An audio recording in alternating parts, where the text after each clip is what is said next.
नमस्कार, मैं हूं राध्या जौहरी और आप देख रहे हैं आप 24/7। आइए नजर डालते हैं आज की सुर्खियों पे।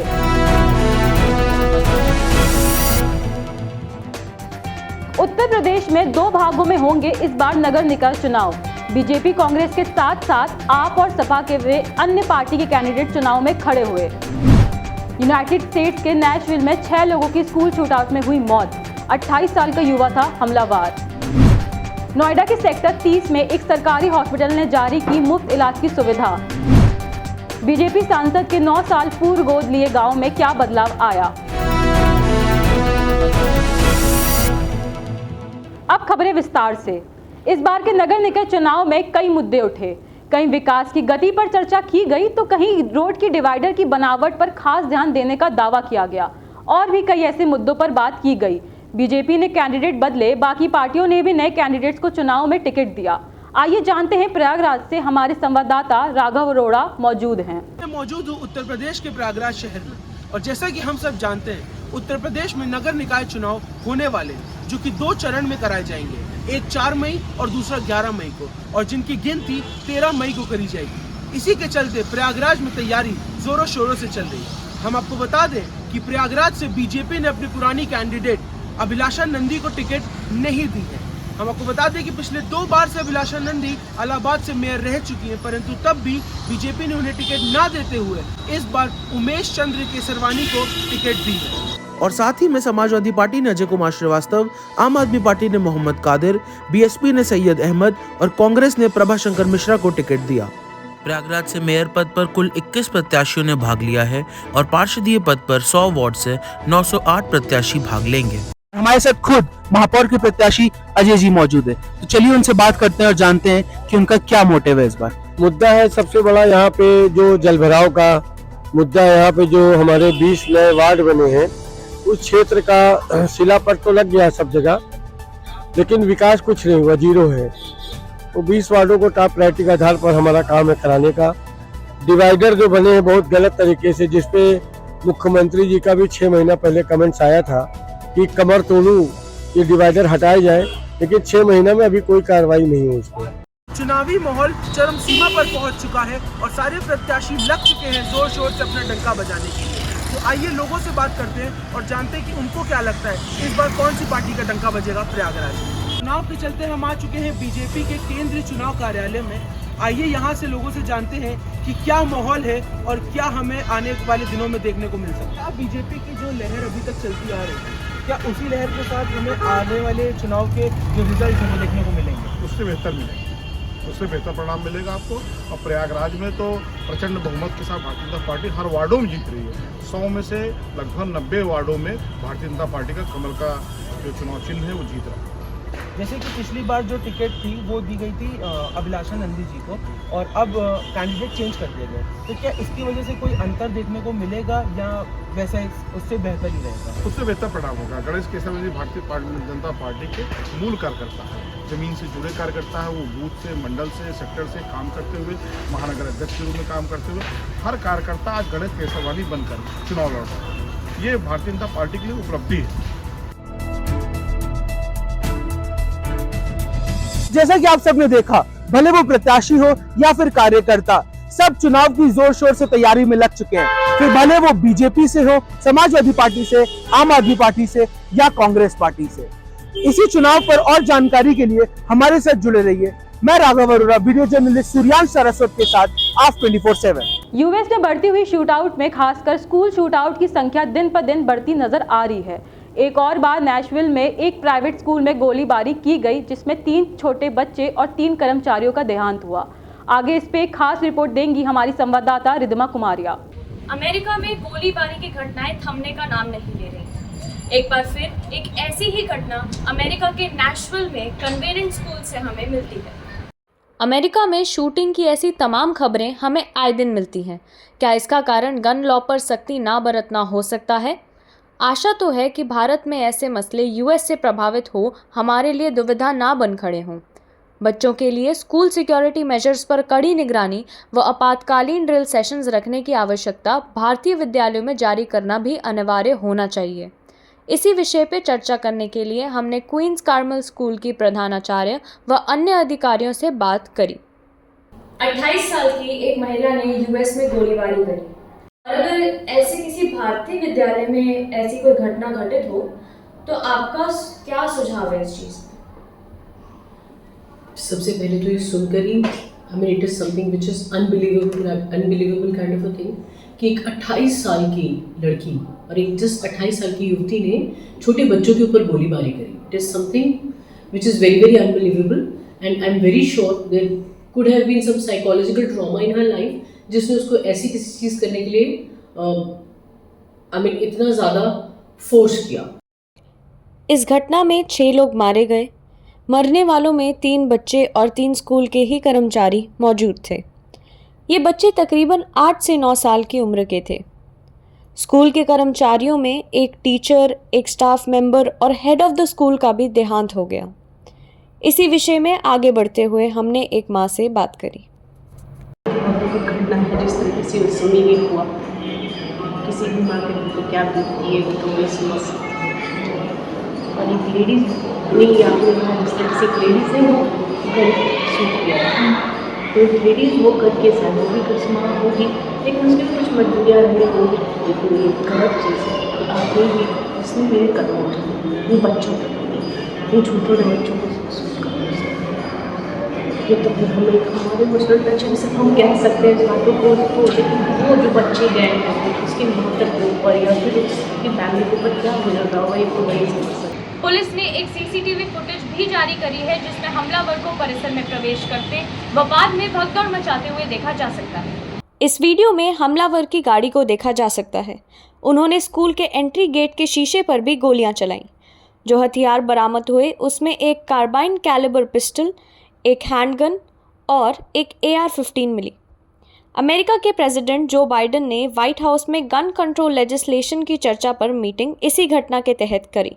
अब आने वाले समय में देखते हैं इस मीटिंग का अमेरिका में क्या प्रभाव होगा। वीडियो जर्नलिस्ट लक्ष्य सिंगला के साथ मैं रिद्धिमा कुमारिया, एक्ट 24/7 नोएडा। अब हम बात करेंगे सरकार के स्वास्थ्य की ओर बढ़ती हुई नई पहल का। नोएडा की सेक्टर 30 में एक ऐसा सरकारी हॉस्पिटल बनाया गया है जहां सिटी स्कैन से लेकर दवाई तक सब मुफ्त दिया जाता है। सरकारी अस्पतालों की स्थिति बेहतर करने में यूपी सरकार लगन से जुटी नजर आ रही है। आज मैं मौजूद हूँ नोएडा के सेक्टर 30 के सरकारी अस्पताल में, जहां दावे किए जाते हैं कि यहाँ की सभी सुविधाएं मुफ्त में मुहैया कराई जाती हैं। यहाँ सिटी स्कैन से लेकर डायलिसिस तक मात्र 2 रुपये का फॉर्म जमा करने के बाद आपको फ्री में कराई जाती हैं। यही अगर प्राइवेट अस्पतालों में हम जाएं तो इसकी कीमत 1500 से 1600 रुपये तक भी लगाई जाती है। उसके बावजूद भी ये गारंटी नहीं होता कि इतनी रकम में ये पूरी हो पाए। आइए जानते हैं यहाँ मौजूद लोगों से, मरीजों से कि क्या ये सच्चाई है या फिर महज एक दावा। मैं जेवर से आया हूँ। सिटी स्कैन कराने के लिए हम यहाँ आए हुए हैं। तो यहाँ पे वैसे तो सब कुछ ठीक ठाक है, सिटी स्कैन की सुविधा भी है, डायलिसिस की सुविधा भी है, पर थोड़ा सा ये है स्टाफ भी कोऑपरेटिव है। लेकिन जैसे कि अभी हम यहाँ आए हैं, सिटी स्कैन हो गया है, तो रिपोर्ट लेने के लिए कल या परसों दोबारा आना पड़ेगा जेवर से। तो मैं चाहता हूँ कि प्रशासन की तरफ से यहाँ पे ऐसी सुविधा होगी, चाहे 1 घंटे 2 घंटे बाद उसकी जो रिपोर्ट साथ के साथ दे दी जाए, तो वहाँ से दूर से जो लोग आते हैं उनको ऐसी सुविधा ना हो। मैं यहाँ नोएडा में रहता हूँ। आज मैं ये हॉस्पिटल विज़िट करने आया था गैस्ट्रो की प्रॉब्लम की वजह से, बट मुझे एक्सपेक्टेशन नहीं थी कि इस तरीके का यहाँ पे इन्वायरमेंट होगा और फ्री ट्रीटमेंट होगा, और मुझे यहाँ पे कंसल्टिंग के साथ में दवा भी फ्री मिली। तो जनरली इस तरीके का होता है कि गवर्नमेंट हॉस्पिटल सोचते हैं कि किस तरीके का ट्रीटमेंट मिलेगा। पहले मैं सोच रहा था कैलाश जाऊँगा, बट अभी यहाँ पे आके सेटिस्फेक्शन मिला, और मैं दूसरों को भी रिकमेंड करूँगा कि हाँ भाई इस हॉस्पिटल में आ सकते हैं, इलाज के लिए अच्छा है, गवर्नमेंट हॉस्पिटल है, फ्री ऑफ कॉस्ट इलाज है यहाँ पे। गोरखपुर का रहने वाला हूँ और ये हॉस्पिटल में दवा कराने के लिए आए थे अपने वाइफ के लिए, और वहाँ पे देखा कि जो बड़े बड़े लोग हैं या जिनका 60 गांठ है उनका इलाज हो जा रहा था सही से, लेकिन मेरी वाइफ से सही से डॉक्टर ने बात भी नहीं किया, और बस थोड़ा बहुत करके और बोल दिया जाओ जाओ जाओ। जो इलाज कराना चाहिए था उस हिसाब से इलाज नहीं हुआ। हर बार की तरह इस बार भी काफ़ी दावे किए गए, हालांकि उनमें से कुछ दावे काफ़ी सही भी निकले, लेकिन कुछ ऐसे दावे भी हैं जिन पर अभी भी सवाल उठ रहे हैं। हालांकि कहा जाए कि जिनकी 60 गांठ अच्छी है, जिनकी जान पहचान अच्छी है उनका यहाँ तो बेहतरीन इलाज हो जाता है, पर डॉक्टरों का रवैया यहाँ सही नहीं माना जाता। इससे जुड़ी तमाम जानकारी के जुड़े ये बने रहिए। कैमरा पर्सन वानी श्रीवास्तव के साथ मैं कुमार ऋषिराज, आप 24/7 नोएडा। खबरों का ये सिलसिला यूं ही चलता रहेगा, तब तक जुड़े रहें हमारे साथ आप 24/7 पे। मिलते हैं एक छोटे से ब्रेक के बाद।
एक बार फिर आपका स्वागत है आप 24/7 में।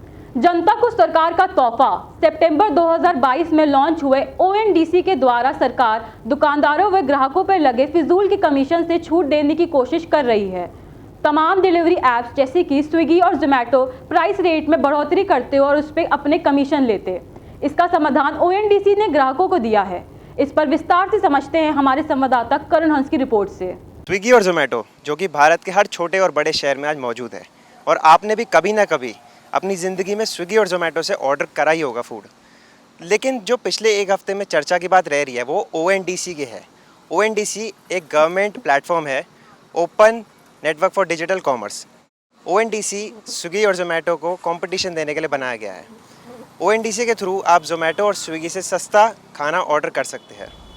चलिए जानते हैं उन रेस्टोरेंट ओनर से जो कि जोमेटो और स्विगी जैसे प्लेटफॉर्म्स पर लिस्टेड है, और ये कंपनियां इन रेस्टोरेंट से कितना कमीशन चार्ज करती है। ले जाते हैं सर 27-28% तक। इसमें कमीशन काफ़ी हाई लगाते हो, आप अपना पर्सनल राइडर रखो, हमें आसपास दे नहीं होता, हम इतने चार्ज लगाते हैं जोमेटो स्विगी। बहुत तो ज़्यादा मोनोपोली है। आप देखिए सिर्फ कमीशन ही नहीं, कमीशन के बाद ये लोग CPC के नाम पे कैंपेन चलाते हैं, उसमें डेली का 400 रुपये 500 रुपये चार्ज करेंगे। आपका ऑर्डर आए ना आए कोई गारंटी नहीं है। कई बार आपका ये होता है, आपका 350-400 रुपये गया, ऑर्डर आया आपका 0, तो वो आपकी जेब से चला गया। Open network for digital commerce Bharat सरकार द्वारा संचालित एक पहल है जिसका उद्देश्य ई-कॉमर्स संबंधित सेवाओं को बढ़ावा देना है। पॉपुलैरिटी अभी अप्रैल के महीने में बहुत तेज़ी से बढ़ी है। रिपोर्ट्स का कहना ये भी है कि हाल ही में ONDC पर हर रोज़ करीब 10,000 ऑर्डर्स आ रहे हैं। जोमेटो और स्विगी से कंपेयर करें तो ONDC में प्राइस डिफरेंस दिख रहा है आपको? जी हाँ, कितना डिफरेंस आ रहा होगा? 10 से 15% प्राइस डिफरेंस दिख रहा है वहाँ पे। तो आपका कैसा एक्सपीरियंस, मतलब कोई डिलीवरी में कोई इशू तो नहीं आया उसमें अभी? नहीं, डिलीवरी तो सिंपल तरीके से कर रहे हैं, सिमिलर टाइम्स हो रही है, आधे घंटे 45 मिनट में। इसी करके प्लेटफॉर्म इमर्ज हो रहा है, गवर्नमेंट का है, तो आप उसके बारे में जानते हैं क्या? इतना तो नहीं जानता, बट थोड़ा बहुत जानता हूँ। ONDC का नाम नहीं। ONDC प्लेटफॉर्म के बारे में लोगों को अभी इतनी जानकारी नहीं है। देखना ये रहेगा कि आने वाले समय में सरकार ऐसे कौन से कदम उठाती है कि लोगों को इसके बारे में जागरूकता बढ़े। कैमरा पर्सन लक्ष्य सिंगला के साथ मैं करुण हंस, आप 24/7 नोएडा। 2014 में सरोजनी नगर में पड़ते गांव पिलांजी को बीजेपी सांसद मीनाक्षी लेखी ने गोद लिया था। सांसद आदर्श ग्राम योजना यानी SAGY के तहत 9 साल पहले इस गांव को आदर्श बनाने की प्रक्रिया शुरू की गई। आइए जानते हैं पिलांजी गांव का विकास का सफर हमारी संवाददाता जिया कुमाई की रिपोर्ट से। आज बड़ी संख्या में हमारी वीर बेटियां। PM बनने के बाद नरेंद्र मोदी ने दिल्ली के लाल किले से अपने पहले ही भाषण में हर सांसद को गांव गोद लेकर आदर्श बनाने का जिम्मा दिया था। इनमें से एक गांव हमारी राजधानी नई दिल्ली का भी था, पिलांजी, जो कि मौजूद है सरोजनी नगर के पास। लोकसभा सांसद मीनाक्षी लेखी ने 2014 में पिलांजी गांव को गोद लिया था और अब इस बात को 9 साल हो चुके हैं। तो हम पहुंच चुके हैं पिलांजी गांव यहाँ का सूरत हाल जानने, और मेरे बगल में यहाँ पे जो बोर्ड है इससे आपको पता चलेगा कि अब तक पिलांजी गांव में क्या क्या काम हो चुका है सांसद ग्राम आदर्श योजना के अंतर्गत। पिलांजी गांव की संकरी गलियां और उनमें बनी कई मंजिला इमारतें ये जाहिर कर देती हैं कि दिल्ली का ये गांव बाकी गांव से जुदा है। पर आप जब अंदर की तरफ बढ़ते हैं तो कहीं कुछ चीज़ें अभी भी एक आम गांव जैसी हैं। गांव में दाखिल होते ही नज़र पड़ती है यहाँ की सड़कों पर, और सड़कों की हालत बेहतर नज़र आती है। गांव के लोगों से बात करके व्यतीत होता है कि गांव में काफ़ी विकास हुआ है। बदलाव तो बहुत आया है जी, रोड बने हैं और केबल के तार डाले गए हैं, हम लोग को सुविधा दी है मीनाक्षी लेखी बहुत से। आफ्टर अडॉप्शन मतलब काफ़ी चेंजेस आए, देन रोड्स बन गई और पानी की जो लीकेज वगैरह थी वो ठीक थी। इलेक्ट्रिसिटी में भी चेंजेस आए, पहले 2-3 डेज़ के लिए नहीं रहता था, देन अभी ठीक है। काफ़ी बदलाव आया है, मीनाक्षी लेखी ने 9 साल में बहुत काफ़ी काम किया है, इधर काफ़ी विकास हुआ है।